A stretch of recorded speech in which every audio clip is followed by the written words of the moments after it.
Selamat pagi bagi kita semua, warga jemaat GKPA dan simpatisan dimanapun saudara berada. Kita jumpa kembali pada hari ke-319 2023. Sebelum kita mulai karya kita hari ini, marilah kita mohon hikmat bimbingan Tuhan. Kita berdoa. Damai sejahtera Allah yang melampaui segala akal, itulah kiranya yang memelihara hati dan pikiranmu dalam Kristus Yesus Tuhan kita. Amin. Firman Tuhan yang akan kita baca dalam renungan hari ini tertulis dalam kitab Ibrani pasal 13 ayat 8. Ibrani pasal 13 ayat 8. Demikian tertulis, Yesus Kristus tetap sama baik kemarin maupun hari ini dan sampai selama-lamanya. Jesus Christ is the same yesterday and today and forever. Amen.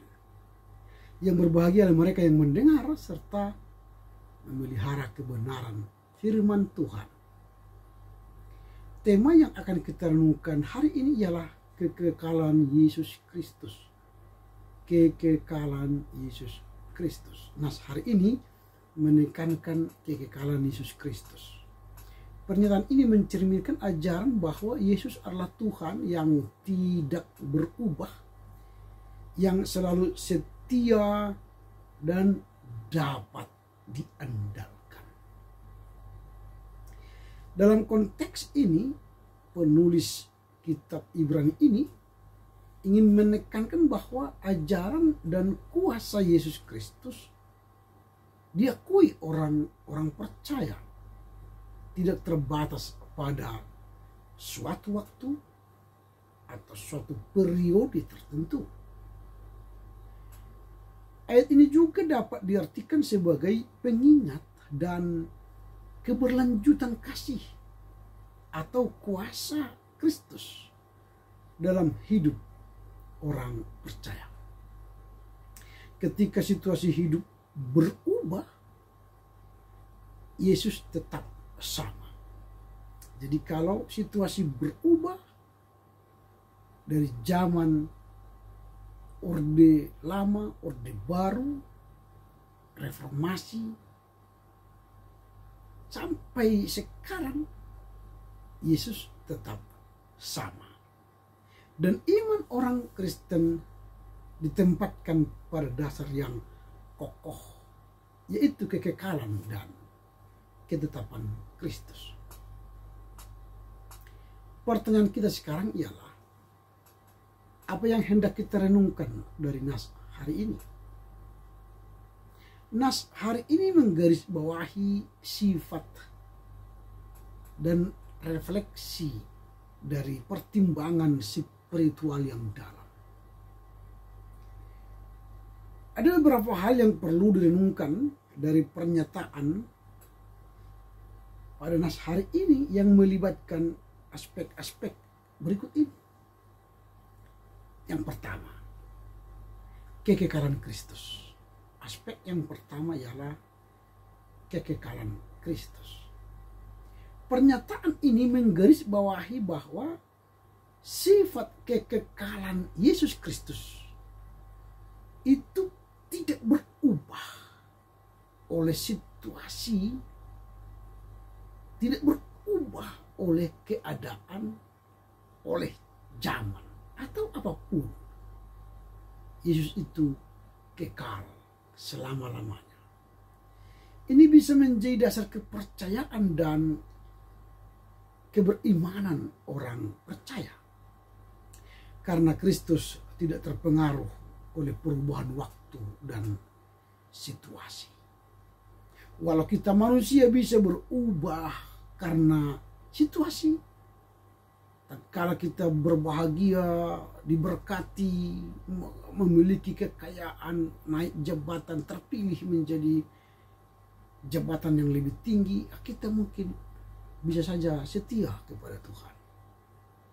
Tetapi tatkala ada pergumulan, penderitaan, sakit penyakit, kegagalan, kebuntuan, ketidaksuksesan, kita mungkin mulai tidak setia. Kita mulai mempersalahkan Tuhan.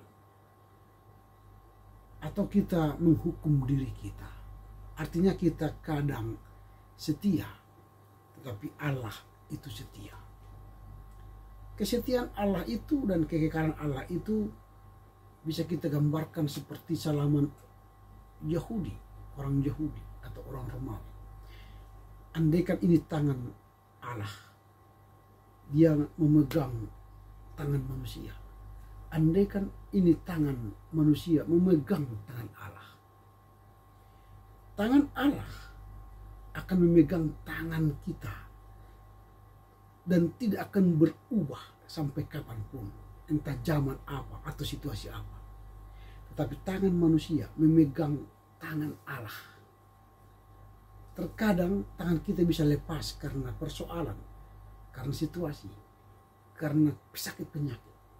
Tapi ingat, tangan Allah tidak akan pernah melepas kita. Walau tangan kita lepas dari tangan Allah, tapi tangan Allah tetap kekal memegang tangan kita.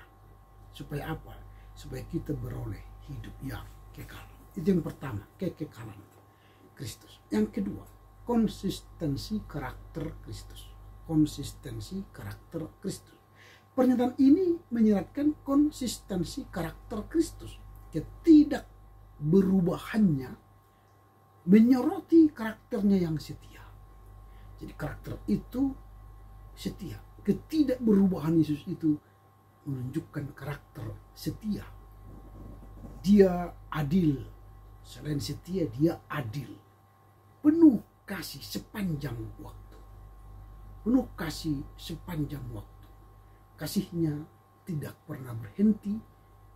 Kendati kita melawan atau tidak patuh padanya, dia tetap memberi kasihnya. Sama seperti hujan dan gelap matahari. Tidak akan pernah dipisahkannya dari orang jahat dan orang baik. Setiap hari dia memberikan sinar matahari, angin, hujan kepada kita semua. Itu namanya penyataan umum, berkat umum. Tapi berkat khusus hanya diberikan kepada orang yang setia percaya kepada Yesus. Itu yang kedua, konsistensi karakter Kristus. Yang ketiga, relevansi Kristus di setiap aspek kehidupan. Relevansi Kristus di setiap aspek kehidupan. Ketika pernyataan tersebut dinyatakan bahwa kemarin, hari ini, dan selama-lamanya, hal itu mencakup semua aspek waktu. Aspek waktu dulu, kini, dan yang akan datang. Ini artinya relevansi Kristus di setiap aspek kehidupan kita. Yesus hadir dalam kehidupan kita. Kemarin, hari ini, dan hari esok.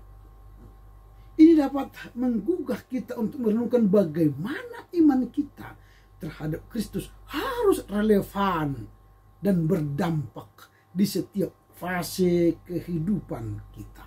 Termasuk masa lalu kita, masa kini, dan masa depan. Masa lalu kita tidak bisa kita hapus, tidak bisa kita ubah. Masa kini kita bisa mengubah hidup kita. Masa depan kita bisa juga mengubah masa depan kita. Tetapi masa lalu tidak bisa diubah oleh kita. Tapi ingat, masa lalu kita hanya Yesus yang bisa mengubahnya. Ketika kita sudah mengaku dosa, datang kepadanya mohon ampun, maka masa lalu kita diubah menjadi masa yang penuh harapan. Kita diselamatkan, dosa kita diampuni, dan kita beroleh kehidupan yang kekal. Yang keempat, apa yang perlu kita renungkan dengan hari ini, komitmen untuk selama-lamanya. Ungkapan sampai selama-lamanya dalam teks ini menunjukkan komitmen Kristus yang abadi terhadap umatnya.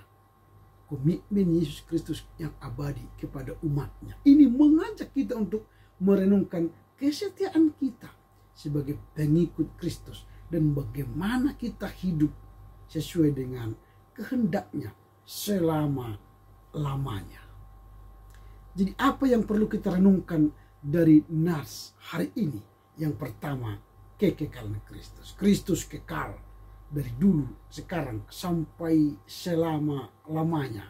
Itu tidak terbantahkan lagi. Yang kedua, konsistensi karakter Kristus. Karena Yesus ketidak berubahannya yang konsisten itu, maka dia setia, adil, dan penuh kasih sayang kepada kita. Yang ketiga, relevansi Kristus di setiap aspek kehidupan kita. Kalau Yesus kekal dari dulu, kini, sampai sekarang, sampai selama-lamanya, maka kita pun dituntut dalam fase-fase kehidupan kita, setialah kepada Kristus. Yang keempat, yang terakhir, komitmen untuk selama-lamanya. Untuk selama-lamanya berarti menunjukkan komitmen kita sekali mengikut Yesus tetap untuk selama-lamanya. Karena itu mulailah pemahaman dan refleksi dari renungan ini, kita dapat memperdalam iman, meningkatkan kepercayaan, dan menemukan pandangan yang lebih kokoh dalam kehidupan rohani kita. Amin. Kita berdoa. Terima kasih Bapa, firman-Mu hari ini telah mengajar kami untuk melihat kekekalan Yesus Kristus. Nah, hari ini memberi kami pemahaman bahwa Kristus adalah kekal, dan dia terus konsisten memiliki karakter yang setia, adil, memberi kami kasih karunia-Nya, dan kami diajar untuk memiliki relevansi kehidupan kami. Dalam kehidupan kami, aspek kehidupan kami harus tetap setia, berkomitmen untuk melayani Tuhan. Bahkan melalui nas hari ini kami melihat bahwa ketika Yesus kekal sampai selama-lamanya, maka kami harus punya komitmen. Sekali memilih Yesus, percaya Yesus, kami akan tetap sampai selama-lamanya memilih dan mengimani, mengakui Yesus sebagai Tuhan dan Juru Selamat kami yang hidup. Terpujilah Engkau Bapa, mampukan kami mengerti memahami firman-Mu dan melakukannya dalam kehidupan kami sehari-hari. Amin. Selamat berkarya untuk Tuhan. Tuhan Yesus memberkati saudara. Horas, horas, horas.